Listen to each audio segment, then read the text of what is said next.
دنیا بھر میں جیو ایکسپریس نیوز کے ناظرین کو اپنے نیوز کاسٹر مجین حسین بلال کی طرف سے السلام علیکم۔ خبر شامل کرتے ہیں ڈنگا سے، جہاں رہنما نون لیگ و سابق صوبائی وزیر میاں طارق محمود ان ایکشن۔ رہنما پاکستان مسلم لیگ نون سابق صوبائی وزیر میاں طارق محمود کا ایکس سی این ہائی وے مہر عظمت، ایس ڈی او ہائی وے آصف رٹھور، سب انجینئر محمد عامر اور معززین کے ہمراہ ڈنگا کھاریاں روڈ اور ایم اے جناح روڈ کا تفصیلی وزٹ۔ ڈنگا کھاریاں روڈ پر جا کر کام کے معیار کو چیک کیا۔ صحافیوں اور معززین نے سڑک کی تعمیر میں کوتاہیوں کی نشاندہی کی۔ مہر عظمت نے کہا کہ میاں طارق محمود کی مشاورت سے پانی کی نکاسی کے لیے نالوں کی تعمیر پوری پلاننگ کے ساتھ کی جائے۔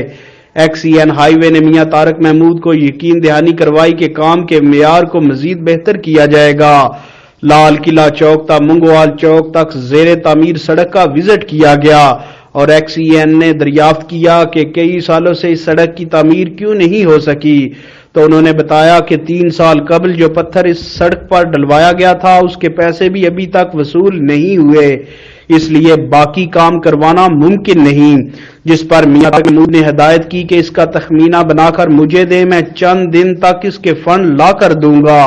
مہر عظمت نے بتایا کہ ڈنگا لالا موسیٰ روڈ کا ٹھیکہ 80 کروڑ کا ہے اور فنڈز صرف 3.5 کروڑ جاری ہوئے ہیں۔ افسران اور شرکاء نے میاں طارق محمود سے درخواست کی کہ باقی فنڈز لا کر دیں تاکہ کام مکمل ہو سکے۔ کیمرہ مین ٹیم کے ساتھ report Hafiz Abu Bakr Siddique, staff reporter Geo Express news.